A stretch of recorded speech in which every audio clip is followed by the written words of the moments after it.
Invisible Technologies is also looking for an AI trainer, and we see the average market rate for whether you are an evaluator, an AI trainer, to be anything between 16,000 to 63,000 US dollars annually. That is dependent on your level of skill, what it is that you bring to the table, and your work experience. We've got other roles such as AI data annotator that can fetch you anything upwards of 44,000 US dollars, and AI content writer that can fetch you anything above $24,000 annually.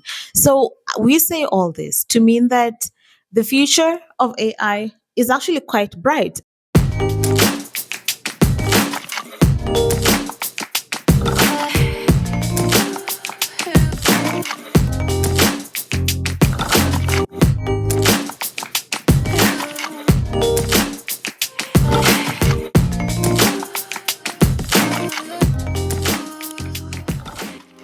Having spent 2 weeks in Estonia meeting a myriad of entrepreneurs in different sectors, not only that, and seeing the recent trends of AI and Zuckerberg looking for a team to actually work on Meta's super intelligent AI, and the recent talk about how AI is bad, how AI is good, the whole debacle, the whole debate about it. It makes me wonder whether we, the talent of the global south, are actually ready and are being competitive in the global market, not just now, but also in the future.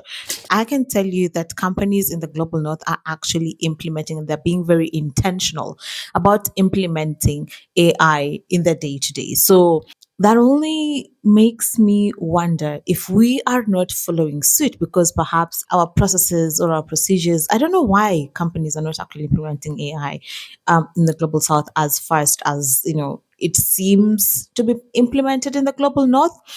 But even if you're not being market leaders in the AI space globally, are we the talent? Because in any industry, they do need workers. And that is what BTS is all about, talent development and talent management.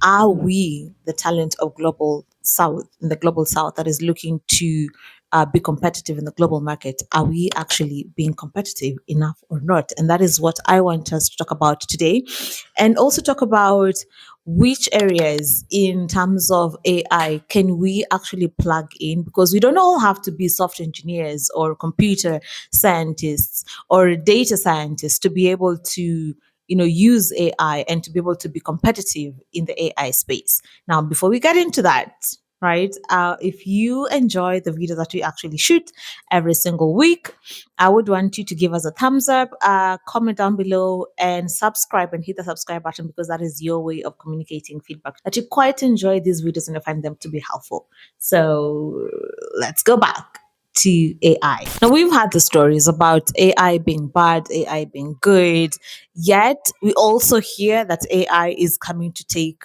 roles, right? So we're seeing AI coming in to take roles. So you're seeing a decline in roles such as secretarial, which yeah, isn't going to be there, let's say, in a couple of years.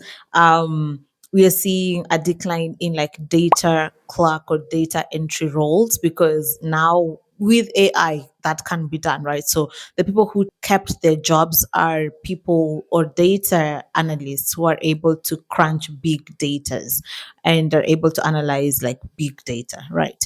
With the help of AI or not. So that is still a rising function. Now, the beauty with AI is that, like I mentioned, we all don't have to be IT folk in order for us to be to be conversant or to actually use AI, and to even be like an AI learner or something of the sort. Now, AI is divided into two. So we've got the AI developers who actually do need to be, to know a little bit of coding, be like a computer scientist or a software engineer. And that takes some level of other skill that not everyone can actually get into, because it is a specialized skill. And then we've got the AI users. And here is where I want most of us to focus on. There's a reason as to why we over at BTS preach that whether you are a finance person, whether you are an HR person, whether you are a marketer, customer service, that you need to have the basic fundamental understanding of AI and do an AI course. Now, think about it this way. These days, no one actually puts computer packages on their CVs, whether you did ICDL or whether you learned at some really local school or rather you taught yourself computer, right? No one actually includes, because it's not relevant. You're expected to know how to use and operate a computer. So it is the same case for AI. At this stage early on, it does make sense for us to have courses such as AI Essentials, or, any course on AI to just indicate to a recruiter that you are conversant and you're capable of working with the different AIs, right? However, in a few years to come, that is not going to be the same thing. So it's not going to be the same case. We will be expected to know and incorporate AI in our day to day as we do Microsoft Office, as we do G Suite, because it's going to be a part and parcel of how we operate or how we actually do work. That brings me to my first point, that a majority of us still don't know how to do prompting.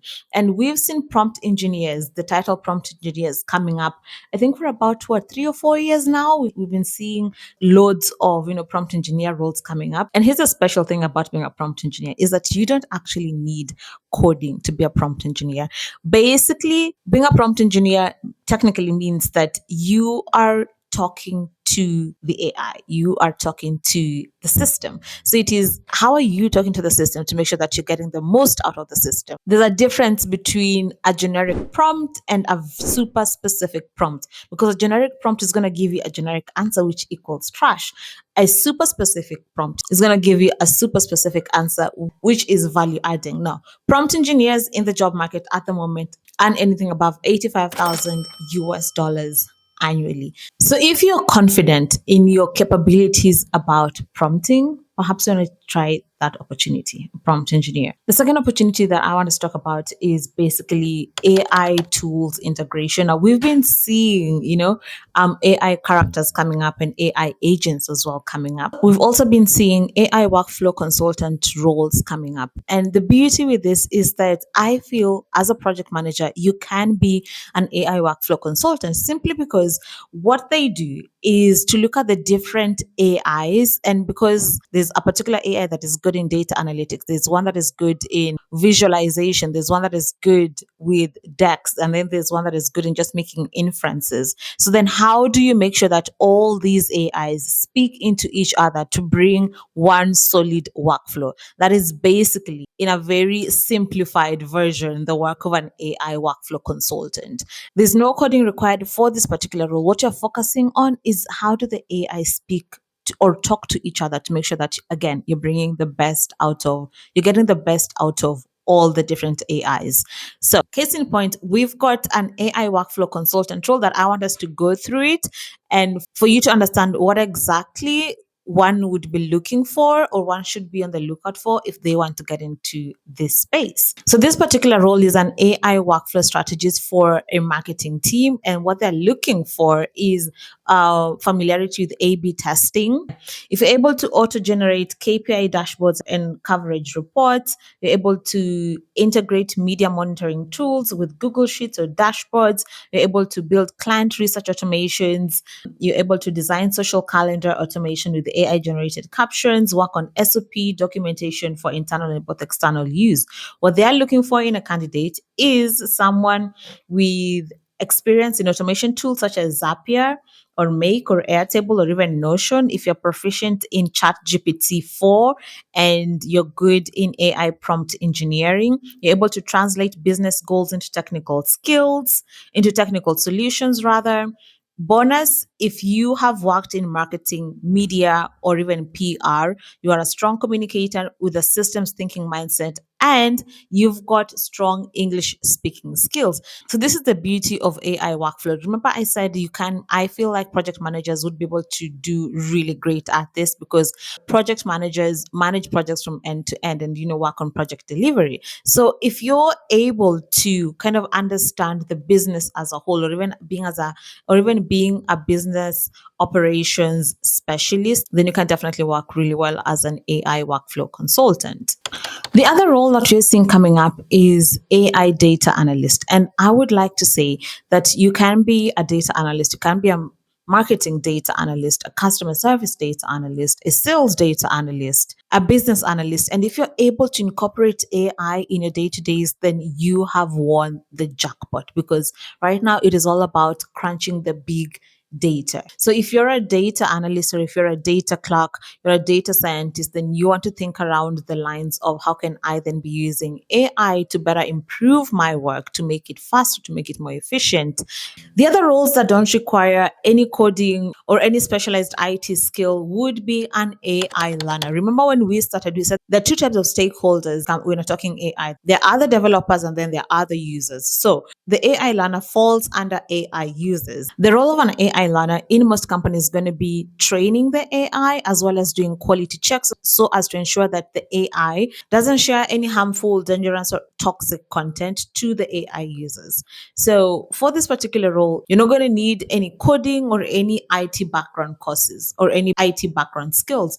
Case in point, TSMG, which is a company that is looking for AI training evaluators, and they are seeking a meticulous and detail oriented evaluator to join their team that's going to help in training one AI agent. So the end goal is to prevent, like I mentioned, sharing harmful, offensive, dangerous, or even toxic content to the end users and to make AI safer. There's going to be full online training provided. It is a fully remote. What you need is at least a B2 level of English that is required. You need to be detail oriented. You need to work on your time management skills, proactive approach, and basically have a curious mindset. So clearly, nothing to do with IT or even data, right?